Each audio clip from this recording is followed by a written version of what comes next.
Hello everyone, मैं अभिनव सिंह राठौर स्वागत करता हूं आप सभी के आप ही के यूट्यूब चैनल मैग्नेट ब्रेन्स पे। एक ऐसा यूट्यूब प्लेटफॉर्म जो कि आपके लिए लेकर आता है क्वालिटी कंटेंट, वो भी बिना किसी पेड सब्सक्रिप्शन के। जी हां, अगर हमारे वेरियस प्लेटफॉर्म्स पे जो कि आपको मिल जाएंगे, गूगल प्ले स्टोर पे एक एप्लीकेशन मिल जाएगा, हमारी ऑफिशियल वेबसाइट आ जाएगी। अगर आप यहाँ पे प्लेटफॉर्म्स पे अगर हमारे वीडियोस देखते हैं तो आपसे किसी भी टाइप का कूपन कोड नहीं मंगाया जाता। टोटल फ्री एजुकेशन आप ही के लिए लेकर आए। तो हमारे कमेंट्स में बहुत सारी क्वेरी आती है कि सर का आप लोग अपना कंटेंट कहाँ से बनाते हैं, आप लोग एमसीक्यूज कहाँ से लेकर आते हैं, पीवाईक्यूज तो ऑफकोर्स सभी को मिल जाते हैं, बट आपका जो इतना इंडस्ट कंटेंट है कहाँ से मिलता है, आपका सोर्स कहाँ है और कैसे हम इस सोर्स पे हमारा हाथ रख सकते हैं या कैसे हमको ये सोर्स मिल सकता है। तो मैग्नेट ब्रेन्स आपके लेकर आया है ई कंटेंट। जी हाँ, ई बुक्स लेकर आए हैं, साथ साथ हमारा ई कंटेंट लेकर आए हैं जो कि बहुत ही कॉम्प्रिहेंसिव है। एमसीक्यूज है, नोट्स है और आगे की कॉम्प्रिहेंसिव लर्निंग स्ट्रैटेजीज के साथ साथ आपके साथ किताबें मिलती हैं। तो अगर आप चाहते हैं कि ये मटेरियल आप तक पहुंच जाए तो डिस्क्रिप्शन में दिए लिंक का फॉर्म जरूर भरें and our team will get back to you. तो इस पर्टिकुलर वीडियो में जिसमें हम बात करने जा रहे हैं पैस्टोरलिज्म इन मॉडर्न वर्ल्ड के बारे में, तो यहां हम देखेंगे बहुत सारे बेसिकली मीनिंग देखेंगे पैस्टोरलिज्म का क्या होता है। साथ साथ देखेंगे कुछ ऐसे पर्टिकुलर ट्राइब्स या ऐसे कुछ पर्टिकुलर लोग जो कि पैस्टर की वजह से दम पे ही अपना सर्वाइवल कर रहे हैं और ये अपने हर्ड्स को, अपने कैटल्स को क्या कर रहे हैं, साथ में लेके चलते हैं। तो कैसे कॉलोनियल रूल्स इन पे इंपैक्ट करते हैं और फाइनली बात करेंगे इंटरनेशनली। हम जाएंगे अफ्रीका, मसाई मारा को, हम मसाई जो आपकी ट्राइब है उसको लेके चलेंगे और देखते हैं इस बेसिक पूरे के पूरे पैस्टोरलिज्म का इस मॉडर्न हिस्ट्री में क्या रोल है। तो चलिए without any kind of further wait चालू करते हैं हम ये वीडियो। सबसे पहले बात करता हूं पैस्टरल्स की बात में, ठीक है। तो पैस्टरल्स नोमैड और देयर मूवमेंट में, ठीक है। तो पैस्टरल नोमैड्स क्या होते हैं, बेसिकली ये ऐसे लोग होते हैं जो कि पैस्टर के खोज में, मतलब चारे की खोज में यहाँ से वहाँ भटकते हैं। इनका जो मेन सोर्स ऑफ लिविंग होता है वो उनकी कैटल होती है और इनके कैटल के बाई प्रोडक्ट्स होते हैं। कई बार ये अपनी कैटल को बेचते भी हैं, बट हाँ, कैटल को बेचना इनके लिए एक लास्ट रिजॉर्ट बन जाता है। तो ये जनरली सर्वाइव करते हैं किस पे, अपनी कैटल पे ही, और अपनी कैटल के सहारे ही ये लोग क्या करते हैं, यहाँ से वहाँ मूव करते हैं पास्टर की खोज में। तो आपको जब पता है कि अगर क्या होगा, यहाँ से वहाँ आपको घूमना पड़ेगा रेगुलरली, तो इनको क्या बोल दिया जाता है, नोमैड्स बोल दिया जाता है। मतलब बंजारे, क्या बोल दिया जाता है इनको, बंजारा बोल दिया जाता है, नोमैड्स बोल दिया जाता है। ये एक जगह पे सेटल नहीं होते, ये लोग आपस में इधर उधर होते रहते हैं। अब नोमैड से पैस्टोरल है, तो कॉलोनियल पीरियड से पहले की जब हम बात करेंगे तो इनका सर्वाइवल किस पे डिपेंड होगा, तो फॉरेस्ट पे, साथ साथ पैस्टर लैंड पे। एंड अल्टीमेटली जब कॉलोनियल पीरियड आता है और इस फॉरेस्ट और लैंड रिक्लेमेशन लॉज आते हैं कि भाई अब खेती कराई जाएगी, पैस्टर इतना नहीं उगाया जाएगा, तो ऑब्वियस सी बात है कि इनकी जो पूरी लाइफ है वो कहीं ना कहीं किसी ना किसी तरीके से क्या होगी, इफेक्ट जरूर होगी। तो nomads pastoralists are people who do not live in place but move from one area to another to earn their living. They move from one area to another to earn their living. तो mountains में हमको देखने को मिलता है, हमको planes में देखने को मिलते हैं, और ये साथ साथ हमको कहाँ देखने को मिल जाता है, प्लाटू हो गए और आपका क्या हो गया, डेजर्ट एरिया। तो सबसे पहले बात करेंगे माउंटेन्स में कौन से हमको यहाँ पे नोमैड्स जो है पैस्टोरल नोमैड्स मिलते हैं। तो गुजर बकरवाल मिलते हैं हमको कहाँ, जम्मू और कश्मीर में, ठीक है। ज़्यादातर क्या करते हैं, इनके पास हेवी एनिमल्स तो हो नहीं सकते क्योंकि ये हिली एरियाज में है, तो इनके पास क्या होती हैं, गोट्स और शीप्स होती हैं। क्या होती हैं, गोट्स और शीप्स होती हैं।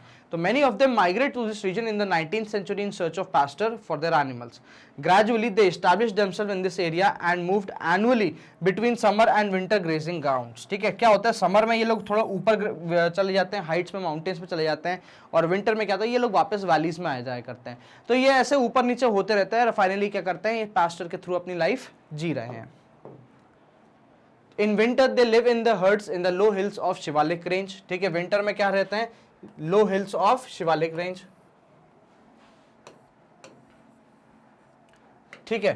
फिर by the end of April, ठीक है, by the end of April they began their northward march in summer grazing grounds.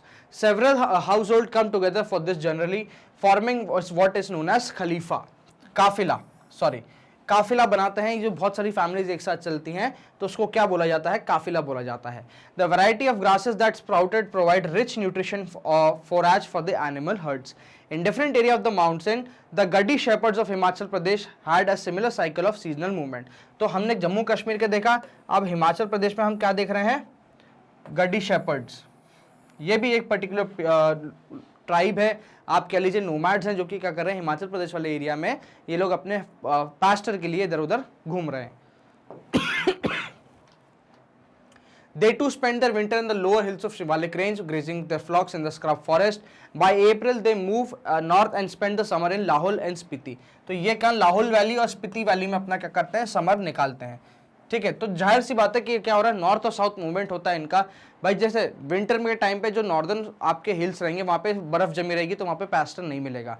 कहाँ मिलेगा आपको, थोड़ा लोअर एरिया में मिलेगा। तो ये लोग क्या करते हैं, विंटर में लोअर एरियाज में आ जाते हैं। वहीं समर की जब बात करते हैं तो ऊपर जो होता है विंटर, जो आपके हाई हिल्स होते हैं वहाँ पे क्या होता है, पास्टर की कमी नहीं होती, बट जो लोअर पार्ट होता है तब तक तो ये पास्टर ग्रेस कर चुके रहते हैं, इसलिए ये अप एंड डाउन मूव होते रहते हैं, और इनका जो पास्टर है, इनकी जो ग्रासेस है, ये क्या होती है, रिक्लेम होती रहती है। कोई ऐसा मेजर इफेक्ट इन्वायरमेंट पे नहीं पड़ता या सॉइल पे नहीं पड़ता। By September they began the journey movement, return movement. On the way they stopped once in the villages of Lahaul and Spiti, reaping their summer harvest and sowing their winter crop. Further to the east in Garhwal and Kumaon. ठीक है, ये थोड़ा गहड़वाल और कुमाऊं वाला area कहां जाएगा, आपका उत्तराखंड वाला।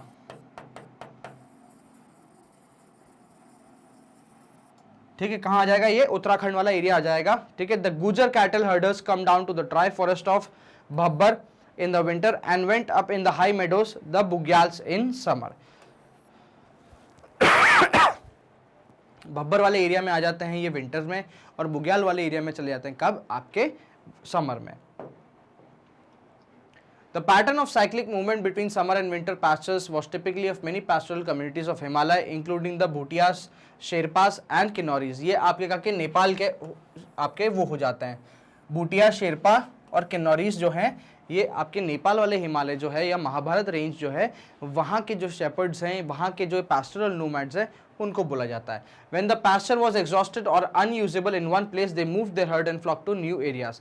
This continuous movement also allowed the pasture to recover and it prevents their overuse. क्या होता है, एक जो इन्वायरमेंटल या इकोलॉजिकल जो थ्रेट होता है ओवर ग्रेजिंग का, वो रिड्यूस हो जाता है इनके साइक्लिक मूवमेंट की वजह से। ठीक है, चलो अब प्लेटू, प्लेन्स और डेजर्ट में देख लेते हैं कि यहाँ पे कौन कौन से हमको पैस्टोरल्स मिलते हैं। ठीक है, pastorals was also found in the plateau, plains and deserts of India. Dhangars were the most important pastoral community of Maharashtra. ठीक है, डांगर्स कहाँ मिलते हैं हमको, महाराष्ट्र। ठीक है, most of them were even shepherds, some were blanket weavers and still others were buffalo herders. The Dhangars stayed in the central plateau of Maharashtra during monsoon. तो monsoon के टाइम पे क्या होते हैं, ये लोग सेंट्रल प्लेटू ऑफ महाराष्ट्र में अपना क्या करते हैं, स्टे करते हैं। क्यों करते हैं मानसून के टाइम पे, क्योंकि जो बाकी अदर एरियाज है, स्पेशली इनके पास कौन सा पड़ जाएगा, महाराष्ट्र की बात हो रही है तो इनका कोंकण कोस्ट आ जाएगा, और कोंकण कोस्ट में मानसून में बहुत ज्यादा बारिश होती है, तो इनका जो हर्ड है वो सीजन या आप कह लीजिए वो वेदर कंडीशन इनके हर्ड्स के लिए क्या है, बेटर या आप कह लीजिए अच्छी नहीं है। ठीक है, this was a semi arid region with low rainfall and poor soil. It was covered with thorny shrubs. In monsoon, this tract became a vast grazing ground for the Dhangas flock. By October, the Dhangas harvested their bajra and started their move west and reached to the Konkan. This was a flourishing agriculture tract with high rainfall and rich soil. After the Kharif harvest was cut at this time, the fields had to be fertilized and made ready for the Rabi harvest. ठीक है, बारिश के बाद क्या रबी की winter crops के लिए क्या होता था कि इन लोगों को बुलाया भी जाता था, जो आपके डांगर्स थे ना, ठीक है, इन लोगों को बुलाया भी जाता था कि भाई अब आप आइए हमारे फील्ड पे रहिए, जो भी कटाई के बाद थोड़ा बहुत जो फॉडर बचा है वो आपके एनिमल्स खाएंगे और वहीं पे मैन्योर गिराएंगे अपना, और उसी को हम क्या कर देंगे, सॉइल के साथ टर्न कर देंगे। तो इसको बेसिकली बोला जाता है फर्टिलाइजेशन ऑफ सॉइल। तो ये भी क्या बड़ा था, इनका एक बहुत बड़ा काम था कि ये क्या करते थे, मूव करते थे लैंड टू लैंड, लोगों के फार्म पे जाते थे, लोग इनको इन्वाइट करा करते थे, ये भी कई बार फार्म पे जाके परमिशन लिया करते थे, वहाँ इनकी जो हर्ड्स थे वो वहाँ पे खाना खाते थे, उनका फॉडर करते थे और वहीं पे अपना मैन्योर गिरा के सॉइल को फर्टिलाइज करा करते थे। ठीक है, after the Dhangar flocks manured the fields and fed on the stubble. Stubble क्या होता है, बेसिकली जो काटने के बाद जो थोड़ा बहुत जो पार्ट रह जाता है प्लांट का, उसको स्टूबल बोला जाता है। The Konkani peasants also gave supplies of rice, which the shepherd took back to the plateau where the grain was scarce.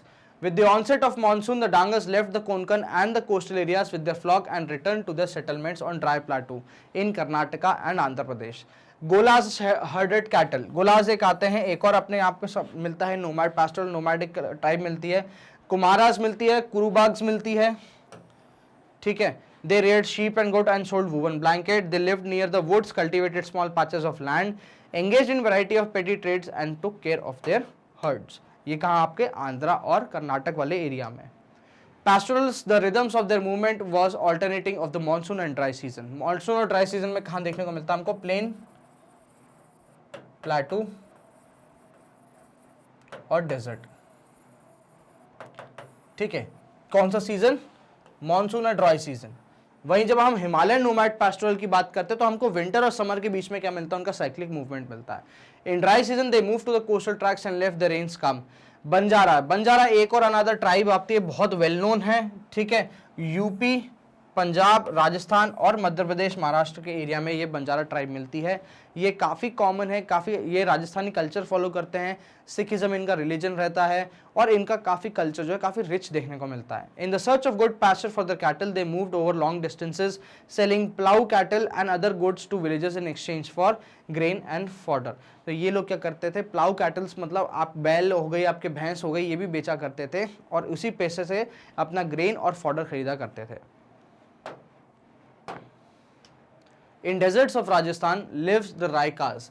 रायकास की जब मैं बात करूं तो ये हमारे जैसलमेर बीकानेर वाले एरिया में मिल जाते हैं. कहाँ पे? जैसलमेर बीकानेर वाले एरिया में, जो आपके कहाँ से लगा हुआ है? बॉर्डर से लगा हुआ है और डेजर्ट से लगा हुआ है. The Raikas combined cultivated with pastoralism. During the monsoon the Raikas of Barmer, Jaisalmer, Jodhpur and Bikaner stayed in their home villages where pasture was available. यहाँ पे क्या करते थे? ये बाजरा,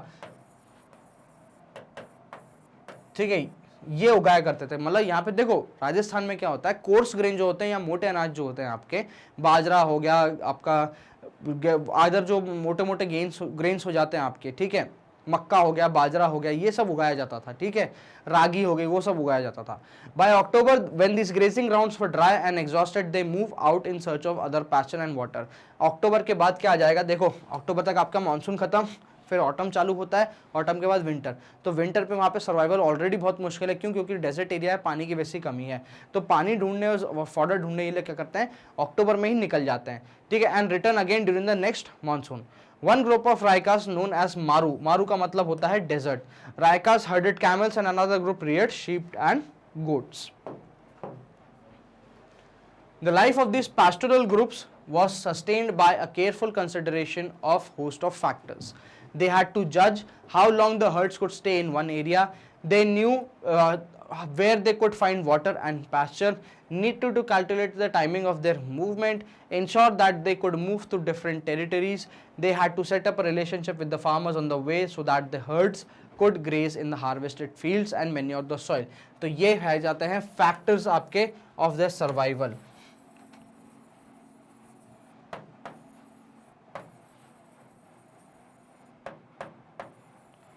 वेरियस फैक्टर्स हमको देखने को मिल जाते हैं उनके सर्वाइवल के, जो क्या करते हैं? इंश्योर करते हैं. सबसे पहले देखते हैं कि इनका भाई देखो उनको जज करना पड़ेगा कि कहाँ पे पानी रहेगा, कहाँ पे पानी रहेगा. दूसरी चीज़ इनको कैलकुलेट करना पड़ेगा अपना टाइम कि भाई अगर हम पूरे काफिले के साथ निकल रहे हैं तो हमको कितना टाइम लगेगा वहाँ रीच करने में. दूसरी चीज़ वहाँ पे रीच कितना, वो क्या आप कह सकते हो कि पॉसिबल है या एक्सेसिबल है, उसके पे लग जाएगा. फिर बात करते हैं जो बीच में गाँव पड़ेंगे, जो रास्ते पड़ेंगे, ऑब्वियस सी बात है वहाँ पर भी सर्वाइवल करना ज़रूरी है. वहाँ के लोगों के साथ रिलेशनशिप बनाना ज़रूरी है ताकि क्या कर सके? अपना सर्वाइवल जो है वो इंश्योर कर सकें.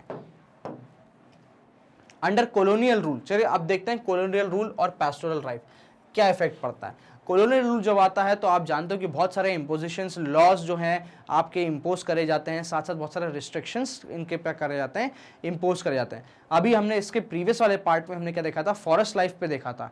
तो जब वहाँ पे फॉरेस्ट लाइफ देखी तो वहाँ पे जो रिस्ट्रिक्शंस थे, फॉरेस्ट लॉ थे, साइंटिफिक फॉरेस्ट्री थी, उसकी वजह से वहाँ के जो ट्राइबल्स थे जो कि फॉरेस्ट में रह रहे थे उन पे इफेक्ट पड़ता है. अब उन्हीं सेम रूल्स की वजह से इन पास्चर्स पे भी क्या पड़ता है? इफेक्ट काफ़ी पड़ता है. The grazing ground shrank, their movements were regulated and the revenue had to pay increase. ठीक है, सीधी सी कहानी भाई, जो है ग्राउंड्स जो है उनको क्या कर दिया गया है? उनको फार्मिंग लैंड में कन्वर्ट कर दिया गया. क्यों? क्योंकि कमर्शियल फार्मिंग करती थी, सपोर्ट करा करती थी ब्रिटिशर्स. ठीक है, देयर मूवमेंट्स फॉर रेगुलेटेड. अब ब्रिटिशर ये चाहते थे कि भाई ये लोग क्या करें? एक ही जगह रहें ताकि इनको कंट्रोल करना आसान हो, इन पर निगरानी रखना आसान हो और कोई भी ऐसी एक्टिविटी में इंडल्ज नहीं हो सके जो कि किसको लीड करेगी? ब्रिटिश गवर्नमेंट के हार्म को लीड करेगी. कोई भी टाइप से रिवोल्ट नहीं हो, कुछ भी नहीं हो. And the revenue they had to pay increase, obvious सी बात है.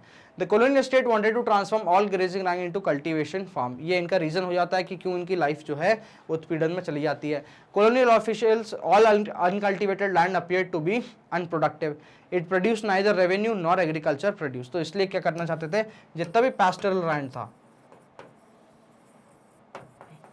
उसको ये किस में कन्वर्ट करना चाहते थे, एग्रीकल्चरल लैंड में। It was seen as a waste land that needed to be brought under cultivation. चल ये हो गया आपके, देखो ऊपर आ गए गुजर आ गए, गडीज आ गए, बुठियास, गुजरास, बंजारा इधर आ गए, रायका आपके इधर आ गए, मलारीज, बंजारास, डांगरास, ये सब आपके क्या हो गए, जो आपके नोमैडिक ट्राइब्स थे वो हो गए। नॉर्थ ईस्ट में देखें तो मोनपास हमको देखने को मिल जाता है।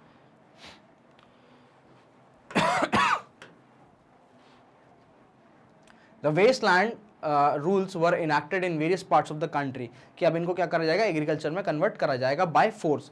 Bye these rules uncultivated lands were taken over and given to selected individuals and were granted various concessions and encourage to settle these lands. अब देखो वेस्ट लैंड है, पर्टिकुलर लैंड है, इस पर सेटलमेंट कैसे होगा, लोगों को बसा के ही होगा, ठीक है। अब इन वेस्ट लैंड पे आप कह लीजिए पैस्टोरल लैंड पे क्या हो रहा है, कौन जा रहा है, तो आपके पैस्टोरल्स ही जा रहे हैं। तो इनको इंसेंटिव्स बेसिकली क्या दिए जाते हैं, हेडमैन बना दिया जाता है विलेजेस का, और ये वही विलेजेस रहते हैं जहां से क्या होता है, ये आपके पैस्टोरल्स जो है वो मूव करते हैं। The land taken over these actually grazing tract used by regular pastoralist. तो जाहिर सी बात है वहां पे कोई अगर खेती कर रहा है तो वहां पे कोई क्यों आप क्या पैस्टोरल नोमैड्स को एंटरटेन करेगा। So expansion of cultivation inevitably meant the decline of pastures and a problem for pastoralists. Second, forest acts. जी हाँ, फॉरेस्ट एक्ट क्या होता है, बहुत इंपॉर्टेंट पड़ जाता है आपके किस में, डिक्लाइन ऑफ पैस्टोरल्स में या इम्पैक्ट ऑफ उनके पैस्टोरल लाइफ में, ठीक है। were also being started in different provinces, though these acts some of forests which produce commercially valuable timber were declared reserved. No pastoralist was allowed to access these forests, ठीक है। एक particular forest में से even किसके लिए, grazing के लिए इन लोगों को टोटली किसी भी तरीके से ग्रेजिंग अलाउड नहीं थी भी तो वो विलेज फॉरेस्ट में थी, वो भी बहुत ही रिस्ट्रिक्टेड तरीके से और बहुत ही हाईली सुपरवाइज तरीके से इनको अलाउ किया जाता था, वो भी किसी टाइप का टैक्स लेके या किसी टाइप की सर्विसेज लेके। In these some customary grazing right of pastoralists were granted, but their movements were severely restricted. The colonial official believed that the grazing destroyed the saplings and the young shoots of trees that germinated on the forest floor. जाहिर सी बात है भाई, stampede होता है, आप कह सकते हो कि भाई जब कैटल चलती है तो जो जमीन है उस पर स्टैम्पीड होता है और वहां पे जो सैपलिंग्स होते हैं वो डिस्ट्रॉय हो सकते हैं, इंपॉर्टेंट ट्रीज के, जैसे कि साल हो गया, देवदार हो गया इनके। This prevented new trees from growing. These forest acts prevented from entering many forests. Even in the areas they were allowed entry, their movements were regulated. They needed a permit for entry. The timings of the entry and departure were specified. Pastoralists could no longer remain in an area even if the fogger was available. The grass was succulent and the underneath growth forest was ample. Still वो लोग क्या कर सकते थे, ज्यादा time से नहीं रह सकते थे, एंट्री रेस्ट्रिक्टेड थी, एग्जिट रेस्ट्रिक्टेड थी। अगर ये रूल्स और रेगुलेशंस वायलेट करे जाते, हैवी पेनाल्टी इनको देनी पड़ती। Even forest permit were now rule their lives. The permit specified the periods in which they could legally within the forest live within the forest. They overstayed, they were liable to fines. If they overstayed, they were liable to fines. Third, British was suspicious of nomadic people. भाई ये समझते थे कि ये जो लोग हैं ना, ये बहुत खतरनाक लोग हैं, ये जगह ठहर नहीं रहे, कैसे लोग हैं, क्या करेंगे, तो इनका सस्पिशन बहुत हुआ करता था। कॉलोनियल गवर्नमेंट ये चाहती थी कि सब लोग क्या करें, एक पर्टिकुलर एरिया, डिफाइंड एरिया में रहे, तो उनको कंट्रोल करना आसान रहेगा, उन पर रेगुलेशन आसान रहेगा, उन पर सुपरविजन आसान रहेगा। तो इस वजह से भी जो नोमैड्स थे इनको क्या कर दिया, पुश करा गया, फोर्स करा गया एक जगह पे रहने के लिए। The colonial government wanted to rule over a settled population. They wanted the rural people to live in villages in fixed places and fixed rights over particular fields. Such a population was easy to identify and control. 1871 में क्या आता है, colonial government क्या कहते हैं, criminal tribes act लेकर आती है, जिसके तहत क्या कर दिया गया, इन नोमैड्स को क्रिमिनल ट्राइब्स डिक्लेयर कर दिया गया। By this act many communities of craftsman, traders and pastoralist were classified as criminal tribes. और इन पे कोई भी सस्पिशन होता तो इनको तुरंत क्या कर दिया जाता था, जेल में डाल दिया जाता था। इसलिए ये फोर्स होते थे कि एक कन्फाइंड एरिया में रहे, एक क्या रहे, एक डिफाइंड एरिया जो इनके लिए बनाया जाता था उसमें रहा करते थे। They were stated to be criminal by nature and by birth. Once the act came into force, these communities were expected to live only in notified village settlements. They were not allowed to move out of without a permit, and the village police kept a continuous watch over them. तो इनको क्या कर दिया गया, restrict कर दिया गया किसी भी टाइप से मूवमेंट से, जो इनका सालों से बरसों से पीढ़ियों से जो मूवमेंट का जो इनका क्या था, एक आप कह सकते हो कि नेचर में था इनका मूवमेंट करना, वो अब क्या हो गया, बंद कर दिया गया। Fourth, to expand revenue. जी हाँ, ब्रिटिशर्स को क्या चाहिए, सिर्फ रेवेन्यू चाहिए। रेवेन्यू कहाँ से आएगा, ज़्यादा ज़मीन से आएगा या ज़्यादा लेबर से आएगा। The colonial government looked for every possible source of extraction, so tax was imposed on land, on canal water, salt, on trade goods and even on animals. ठीक है, pastoralists had to pay tax on every animal they grazed on as pasture land। हर एक जानवर का क्या था, एक particular tax था जो कि इनको देना पड़ता था। अब जाहिर सी बात है, ये एक दो जानवर तो लेके जाएंगे नहीं, बहुत सारे जानवर लेके जाएंगे, बहुत सारे जानवर लेके जाएंगे तो उनका टैक्स ज़्यादा होगा। तो in most pastoral tracts grazing tax was introduced, the tax went up rapidly and the system of collection was made increasingly efficient between 1850s and 1880s। The right to collect tax was auctioned। पहले क्या कर दिया गया, इसको auction कर दिया गया, जमींदारी system type से इसको इंट्रोड्यूस करा गया कि जो इस पर्टिकुलर एरिया में से जो भी एक पर्टिकुलर इंसान है, उसकी रिस्पॉन्सिबिलिटी क्या करना है, इनसे टैक्स वसूल करना, और अल्टीमेटली किसको देना पड़ेगा, ब्रिटिशर्स को। अब ये जो थर्ड पर्सन था जिसके पास ये ऑक्शन आ जाता था, ये राइट आ जाता था, तो वो बेचारा इनकी हालत खराब कर देता था। उसको भी क्या करना है भाई, प्रॉफिट कमाना है, तो वो ज़्यादा से ज़्यादा टैक्स लेना चालू कर देगा। और आगे क्योंकि ब्रिटिशर को भी देना है ना यार, ब्रिटिशर भी बढ़ा रहे हैं तो इसको भी बढ़ाना पड़ेगा, और इसको तो अपना प्रॉफिट कमाना है, राइट। तो ये इनसे तो और निचोड़ लेता, इनकी हालत और खराब कर देगा। These contractors tried to extract as high a tax as they could to recover the money they had to pay in the state and earn as much as profit as they could within the year।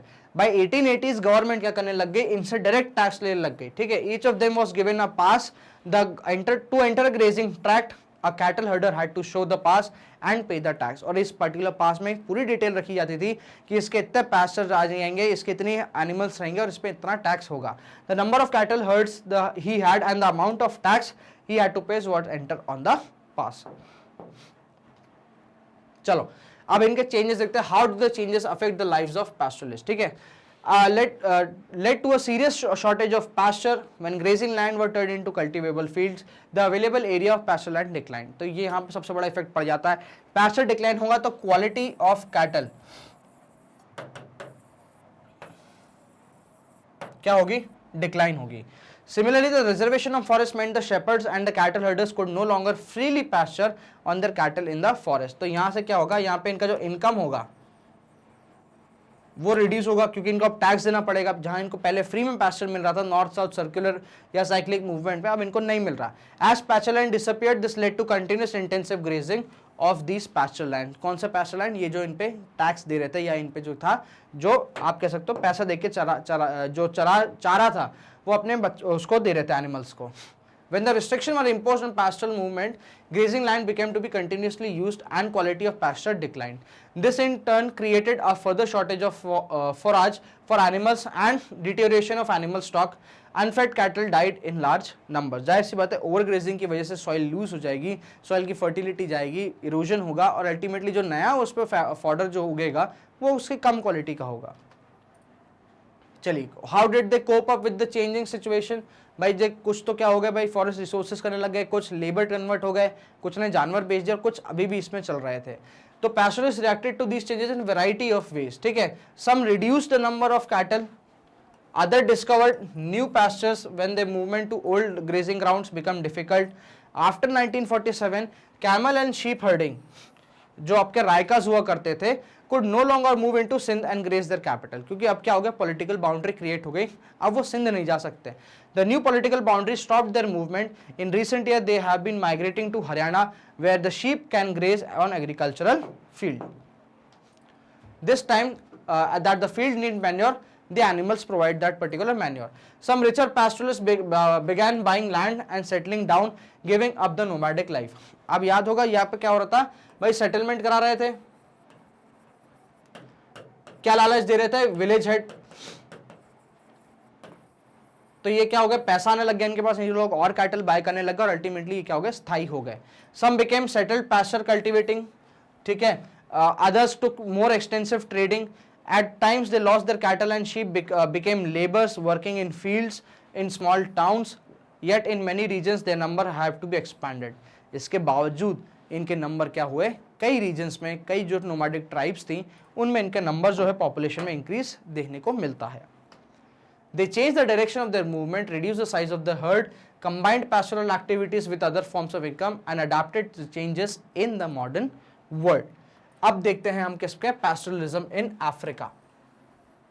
Africa में क्या होता है, कैसे यहाँ पे भी colonial rule जब आता है, यहाँ पे तो और खतरनाक तरीके से इनको इफेक्ट करेगा, क्योंकि यहाँ पे क्या करेंगे वो लोग एक पूरे के पूरे एक पर्टिकुलर ट्राइब को, बहुत बड़ी ट्राइब है मसाई, उसको रिस्ट्रिक्ट कर देंगे. एग्जाम्पल लिया हमने किसका, मसाई ट्राइब का लिया है. मसाई ट्राइब वहाँ पे अफ्रीका में पाई जाती है, तंजानिया वाले एरिया में पाई जाती है. पहले ये बहुत ही बड़ी एरिया में पाई जाती थी, बट अब इसको तंजानिया वाले एरिया में कन्फाइन कर दिया गया था ब्रिटिशर्स के टाइम पे या कॉलोनियल पीरियड के टाइम पे, तब से ही वही है. तंजानिया के एरिया जिसकी बात करते हैं थोड़ा क्या है, सेमी एरिड एरिया है, इसलिए यहाँ पे सूखा बहुत जल्दी पड़ जाता है और इनसे इनकी जो कैटल्स की जो दशा है वो बहुत ख़राब हो जाती है. तो ब्रिटिशर्स ने सिर्फ इनका फॉडर या पैस्चर लैंड ही नहीं, इनकी अपनी सभ्यता भी कहीं ना कहीं तोड़ी है. कैसे तोड़ी है, कैसे, अब सब समझेंगे. तो today over 22 million Africans depends on same form of pastoral activity for living.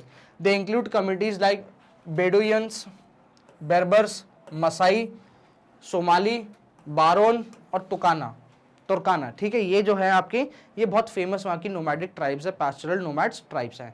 Most of them now live in semi arid grasslands और arid deserts where rainfall agriculture is difficult. They raise cattle, camel, goat, sheeps and donkeys and they sell milk, meat, animal skin and wool. तो मतलब basically क्या हो गया भाई, animal पे ही totally इनका सर्वाइवल डिपेंड है. Some also earn through trade and transport, other combine pastoral activities with agriculture, still do variety of odd jobs to supplement their meager and uncertain earnings from pastoralism. Like pastoralism in India, the lives of African pastoralists have changed dramatically over the colonial and post-colonial period. जब हम बात करते हैं यहाँ पे देखो, Moore's हमको यहाँ पे देखने को मिल जाते हैं, सोमालियंस हमको यहाँ इथोपिया साइड देखने को मिल जाते हैं. ये जो पर्टिकुलर एरिया है यहाँ हमको विक्टोरिया लेक के उधर मसाई देखने को मिल जाते हैं, और भी बहुत सारी ट्राइब्स जो हैं यहाँ पे नोमैड्स की अफ्रीका में पाई जाती हैं. चलिए, अब बेसिकली ग्रेजिंग लैंड गया कहाँ, अफ्रीका तो कोई छोटा हुआ नहीं, ठीक है, तो भी ग्रेजिंग लैंड बेसिकली गया कहाँ. ठीक है, before colonial time Masai land stretched over a vast area of over North Kenya and to the steppes of northern Tanzania. बहुत बड़ा एरिया आ जाता है. In the later 19th century European imperial power scrambled for territorial possession in Africa. ये आपको पता है, जब हम बात करने वाले थे जब हमने बात करी थी, याद होगा अगर आपको, कि आपके इसके बारे में, यूरोपियन इन्वेडर्स के बारे में, जब हमने अपार्थाइड सिस्टम पढ़ा था कि इन्होंने फोर्सफुली क्या करा था, यहाँ के अफ्रीकन लैंड को ऑक्यूपाई करा था. ठीक है, in Africa slicing up the regions into different colonies. 1885 की बात आती है, Maasai land was cut into two half with an international boundary between British Kenya and German Tanganyika. ठीक है, subsequently the best grazing land were gradually taken over for white settlement and the Masai were pushed into a small area in South Kenya and North Tanzania. जो better land था वो whites ने अपने लिए रख लिया, और अल्टीमेटली इन जो रेशियल डिस्क्रिमिनेशन था वो करके जो ब्लैक्स थे या आप कह सकते जो मसाई ट्राइब थी, उनको कहाँ एक सेमी एरिड एरिया में भेज दिया जो कि बहुत प्रोन है आपके ड्रॉट के. Maasai lost about 60% of their pre-colonial lands. They were confined to an arid zone with uncertain rainfall and poor pasture. From the late 19th century, the British colonial government encouraged local peasant communities to expand cultivation. यहाँ पे भी same policy अपनाई गई, revenue क्या कर दिया गया, बढ़ाने के लिए लैंड कल्टीवेशन को प्रमोट करा गया. As cultivation expanded, pasture lands were turned into cultivable field.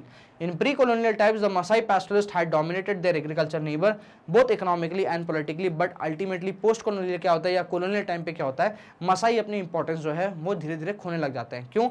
ये इंसेंटिव्स देते हैं कि भाई अब क्या करो, अब वेस्ट लैंड को कन्वर्ट करो आप और अल्टीमेटली उस पर एग्रीकल्चर करो. ठीक है, large areas of grazing land were also turned into your game reserves like Masai Mara and Samburu National Park in Kenya and Serengeti Park in Tanzania. ठीक है, इनके एरिया को क्या कर दिया गया, नेशनल पार्क डिक्लेयर कर दिया गया, वाइल्ड लाइफ सेंचुरीज डिक्लेयर कर दिया गया। जाहिर सी बात है भाई, अफ्रीका की बात करें, यहाँ पे स्पीसीज बहुत पाई जाती हैं। Very often these reserves were in area that had traditionally been regular grazing grounds for Maasai herds, ठीक है। The Serengeti National Park for instance was created over 14,760 kilometre of Maasai grazing land. मतलब आप खुद सोच सकते हो इतना बड़ा एरिया जो था उसको सीधा क्या कर दिया गया। देखो ये एक तरीका है, रिजर्व फॉरेस्ट डिक्लेयर कर दिया गया, सीधी सी कहानी क्या कर दिया गया, रिजर्व फॉरेस्ट डिक्लेयर कर दिया गया। इंडिया में भी क्या हुआ, रिजर्व फॉरेस्ट डिक्लेयर हुए, यहाँ पे क्या कर दिया, रिस्ट्रिक्ट कर दिया गया मूवमेंट हो रहा है पैस्टोरलिस्ट का। The loss of finest grazing land and the water resources created pressure on the small area of the land of Masai were confined within. Continuous grazing within a small area inevitably meant a deterioration of the quality of pasture. Feeding the cattle became a persistent problem. ठीक है, अब borders की बात करते हैं। African pastoralists could move over a vast area in search of क्या pasture, क्योंकि ये 19th सेंचुरी, इंटरनेशनल बाउंड्री अभी क्रिएट नहीं हुई। When the pastures were exhausted in one place, they moved to a different place area of their grazed cattle. Late 19th century की बात करते हैं, the colonial government imposed various restrictions on their mobility. Like Masai, other pastoral groups were also forced to live within the confined special reserves. The boundaries of these reserves became the limits, ठीक है, within they could now move. They were not allowed to move out with their stock without special permit. They found guilty of disobeying were severely punished. Pastoralists was also not allowed to enter the markets of white area. Many regions were prohibited from participating in any kind of trade. मतलब अब India में pastoralists के पास एक option था trade का क्योंकि India में racial discrimination इतना नहीं था कंपेरेटिव टू अफ्रीका। अफ्रीका में क्या होता है, ये लोग रेशियल डिस्क्रिमिनेशन भी लेकर आते हैं और सेपरेट मार्केट बनाते हैं ब्लैक्स के और वाइट्स के, ठीक है। तो जो व्हाइट मार्केट है जहां पे ज्यादा पैसा आता है वहां पे इनको क्या कर दिया जाता है, बैन कर दिया जाता है कोई भी टाइप के ट्रेड से। White settlers and European colonists saw pastoralists as dangerous and savage. Cutting off all link was never really possible because white colonists had to depend on black laborers for the पूरी mines के लिए, आप कह लीजिए economic dwelling के लिए, resources के लिए ब्लैक लेबर के लिए जरूरी थी। तो क्या था इनका ट्रेडिशन, क्या बिजनेस था, पैस्टोरलिज्म। पैस्टोरलिज्म को खत्म कर दो तो अल्टीमेटली ये किस में कन्वर्ट हो जाएंगे, लेबर में। The new territorial boundaries and restrictions adversely affected both their pastorals and trading activities. Restriction under colonial rule did not stop their trading but were now subjected to various restrictions. चलिए pasture dry की बात करते हैं, जब ultimately क्या हो जाता है, पैस्चर नहीं मिलता। When the rain fails and pastures are dry, cattle are likely to starve unless they can be moved from area where fogger is available. That is why traditionally pastoralists are nomadic. जाहिर सी बात है भाई, इनका क्या cyclic movement रहता है। The nomadism allows them to survive bad times and crisis. But the colonial period, Masai were forced to live within a semi-arid tract prone to frequent droughts. इनको क्या मूवमेंट नहीं करने दिया जाता था, कंफाइंड स्पेस में इनको रख दिया जाता था। An inquiry 1930 showed that the Masai in Kenya possess 720,000 cattle, 820,000 sheep and 171,000 donkeys. In just 2 years of severe drought, 1993-1994, over half of the cattle क्या होती है, डाई हो जाती है, मर जाती है मसाई रिजर्व में। The frequent barrier led to steady decline of animal stock of the pastoralists। और आगे वाली जो पीढ़ी होती है, जो उसकी पेडिग्री होती है जानवर की, वो भी क्या होती है, कमजोर होती जाती है। तो जब हम इफेक्ट की बात करते हैं कि बेसिकली कॉलोनियल पॉलिसीज का सब पे क्या इफेक्ट होता है, तो सब जो है, सारे मसाइज जो हैं वो इक्वली इफेक्ट नहीं होते हैं। पहले की जब हम बात करते हैं मसाइज के बारे में, तो मसाइज का एक सोशल ऑर्डर हुआ करता था, एक सोशल आप कह लो एक स्ट्रक्चर हुआ करता था। ये क्या होता था, यहाँ पे एल्डर्स हुआ करते थे और आपके वॉरियर्स हुआ करते थे। जो वॉरियर्स हुआ करते थे ये लोग यंग पीढ़ी रहते थे, और एल्डर्स ऑफ कोर्स तो नाम से समझ में आ रहा है। तो एल्डर्स क्या करा करते थे, डिसीजन लिया करते थे और रेगुलेट करा करते थे इन वॉरियर्स को। वॉरियर्स का क्या काम था, अपने कैटल्स को बचाए रखना, रेड करना और कैटल अपने आस में लेकर आना। क्यों, क्योंकि कैटल क्या समझी जाती थी, एक इक्विवेलेंट टू वेल्थ समझा जाता था। बाद में ब्रिटिशर्स क्या करते हैं, इस सोशल ऑर्डर को तोड़ने के लिए वो लोग खुद चीफ अपॉइंट करते हैं सब ग्रुप्स के, ठीक है। और इन चीफ्स की रिस्पॉन्सिबिलिटी होती है किसको, अब इस मसाई ट्राइब को क्या करने की, रेगुलेट करके रखने की। और इन चीफ्स को क्या दिया जाता है, रेगुलर सैलरी दी जाती है, तो उससे क्या होता है, इनका जो सर्वाइवल रहता है वो सुनिश्चित रहता है। तो इसी सैलरी से वो लोग क्या करते हैं, नए कैटल्स बाय करते हैं इन लोगों को, और जो इन लोगों को नीड होती है उन लोगों को क्या करते हैं, लोन दे देते हैं, और ऐसे जो है कुछ एक पर्टिकुलर सेक्शन इस पर्टिकुलर मसाई में इफेक्ट नहीं होता है। चलिए, in Maasai land not all pastoralists were equally affected by the changes in colonial period. In pre-colonial time, Maasai society were divided into two. Excuse me.